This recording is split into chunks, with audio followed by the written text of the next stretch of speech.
মৃত ব্যক্তির সামনে কোরআন পড়া যাবে কিনা? সন্তান যদি পিতার কাছ থেকে টাকা নিয়ে কোনো ব্যবসা শুরু করেন তাহলে ওই সম্পদের মালিক কে, সন্তান না পিতা? অনেক মানুষ হুজুরদের ধর্ম ব্যবসায়ী বলেন, এ নিয়ে কিছু বলবেন? সম্প্রতি একজন উপদেষ্টা বললেন মহিলা ও শিশু বিষয়ক মন্ত্রণালয়ের নাম পরিবর্তন করবেন, মহিলার জায়গায় নারী শব্দ ব্যবহার করা হবে।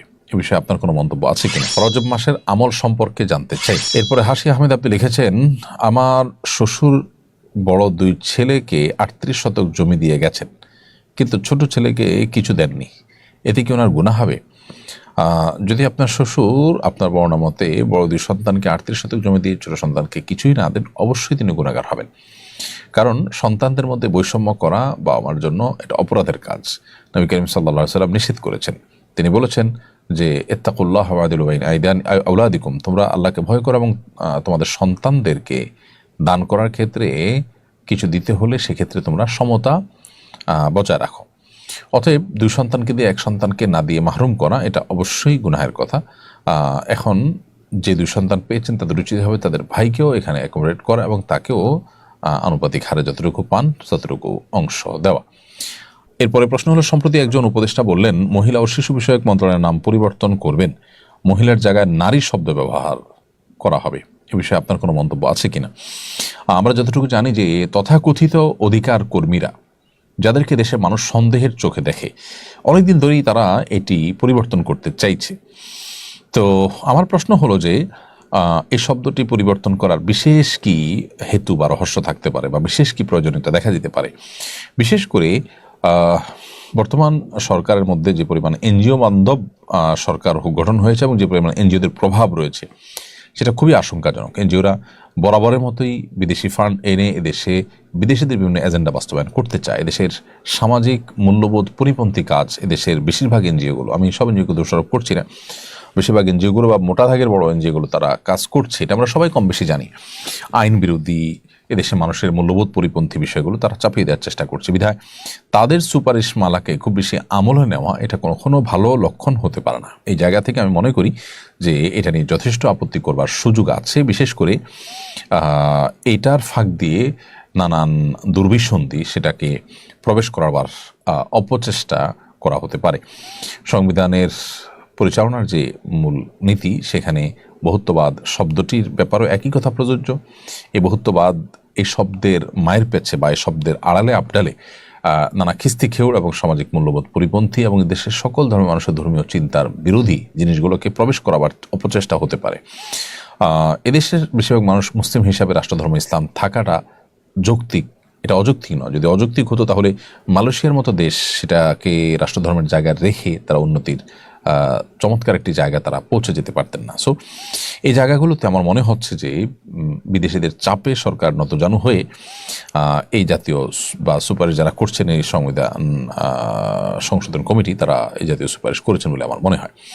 রজব মাসের আমল সম্পর্কে জানতে চাই। রজব মাসের আমল হলো যে এটি সম্মানিত মাস হিসাবে সম্মানিত মাস যাচ্ছে সে কথা মাথায় রাখা এবং রুটিন যে ভালো কাজগুলো আছে সে ভালো কাজগুলোকে বিশেষ যত্নের সাথে করা এবং অন্যান্য মন্দ কাজ থেকে বেঁচে থাকা। এটা হল রজব মাসের প্রধান এবং সবচেয়ে গুরুত্বপূর্ণ করণীয় আমাদের। আমির হোসেন আপনি ইউটিউব চ্যানেলে লিখেছেন, সন্তান যদি পিতার কাছ থেকে টাকা নিয়ে কোনো ব্যবসা শুরু করেন তাহলে ওই সম্পদের মালিক কে, সন্তান না পিতা? ব্যবসাটির সাথে বাবা ছিল না, শুধু ছেলেরা ব্যবসাটি চালিয়েছেন। কোনো সন্তান যদি পিতার কাছ থেকে টাকা নেন, টাকা নিয়ে সেটা ব্যবসা শুরু করেন, তাহলে সেক্ষেত্রে এই টাকাটা লোন হিসাবে নিয়েছেন এটা ধরা হবে। যদি লোন হিসাবে সন্তান নিয়ে থাকে, বাবাও সে নিয়তে দিয়ে থাকেন।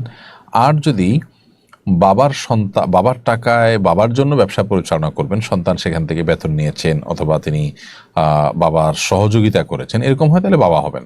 আমাদের দেশে মুশকিল হলো এই জাতীয় বিষয়গুলোতে আমরা পরিষ্কার করি না যে আসলে এই টাকাটা কি লোন হিসাবে বাবা দিচ্ছেন বা সন্তান এটা লোন হিসাবে গ্রহণ করছেন, নাকি এটা গ্রহণ করছেন জাস্ট বাবার টাকাটাই উনি ব্যবহার করে ব্যবসা দাঁড় করানোর জন্য। তো এই জিনিসটা পরিষ্কার না থাকার কারণে নানাবিধ সমস্যা দেখা দেয় এবং নিজেদের মধ্যে নানাবিধ ভুল বোঝাবুঝির তৈরি হয়। এই জন্য এখানে ক্লিয়ার না হওয়াটা একটা বড় ধরনের সমস্যা। অতএব ছেলে যদি একাও ব্যবসা পরিচালনা করেন, বাবার সাথে নাও থাকেন, তাহলে এই টাকাটা কোন হিসাবে দিয়েছেন? বাবার হয়ে ব্যবসা পরিচালনা করবেন, এটা যদি সন্তান নিয়ত থাকে তাহলে সব বাবার মালিক হবেন। আর যদি সন্তান নিয়ত করে থাকেন যে না আমি লোন নিয়েছি বাবার কাছ থেকে এবং ব্যবসাটা আমার, তাহলে সন্তান মালিক হবে এবং বাবার কাছে যে টাকা নিয়েছে সেটা তাকে ফেরত দিতে হবে। এমনি শরীফুল ইসলাম লিখেছেন, মৃত ব্যক্তির সামনে কোরআন পড়া যাবে কিনা।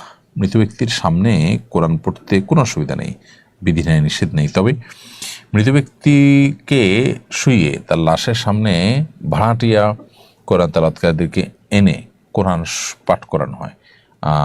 হয়তো মনে করা হয় যে এটা তিনি শুনতে পান, এটা তার কোনো উপকারে আসবে, এবং তার সম্পদ থেকে বা তার আত্মীয় স্বজন লোকজনকে কোরআন কারীমের তেলাওয়াতের উদ্যোগ নিয়ে তার উপকার করছেন, এরকমটি মনে হতে পারে। মূলত কোরআন কারীমের তেলাওয়াত যিনি করবেন তিনি পাবেন। আল্লাহ বলেছেন, লাইসাল ইনসান ইল্লা মা সা, মানুষ তাই পাবে যা সে চেষ্টা করেছে। অতএব মৃত ব্যক্তি তার লাশের কাছে কোরআন তেলাওয়াত করার কোনো অর্থ নেই, বরং তার জীবদ্দশা তাকে কোরআন শোনানো গেলে সেটা ভালো হতো, কোরআনের দিকে আহ্বান করা গেলে সেটা ভালো হতো।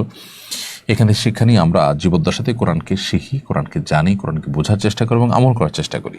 মরার পর আমাদেরকে লাশে পাশে কোরআন তেলাওয়াত করলেও আমাদের এই তেলাওয়াত কোনো আল্লাহর আযাবকে বন্ধ করতে পারবে না বা আমাদের আল্লাহর কাছে সওয়াব মর্যাদা বাড়াতে পারবে না। অতএব মৃত ব্যক্তির সামনে ওই উদ্দেশ্যে কোরআন তেলাওয়াত, আমাদের সেটা যে কোরআন তেলাওয়াত হয়, টাকা পয়সা বিনিয়োগে কোরআন তেলাওয়াত হয়, সেটা কিন্তু জায়েজ নেই। এরপরে যে প্রশ্নে আমি দেখতে পাচ্ছি সেটি হলো, এমডি তানভীর হাসান আপনি লিখেছেন, অনেক মানুষ হুজুরদের ধর্ম ব্যবসায়ী বলেন, এ নিয়ে কিছু বলবেন। দেখুন ভাই তানভীর, আলেমদেরকে ধর্ম ব্যবসায়ী যারা বলেন, এই চক্রটা মূলত ধর্মবিদ্বেষী। এরা জানে যে এদেশে মানুষ ধর্মপ্রাণ, তো ধর্মপ্রাণ মানুষরা এদেশে আলেমুল আমাদের কারণেই মূলত ধর্মপ্রাণ। তো সেজন্য আলেমুল আমাদেরকে ধর্ম বিরোধী কিছু তো বলে তারা পার পাবে না জানে, এজন্য তাদেরকে ধর্ম ব্যবসায়ী তকমা লাগিয়ে নিজের মনের ঝাল মেটাবার চেষ্টা করে।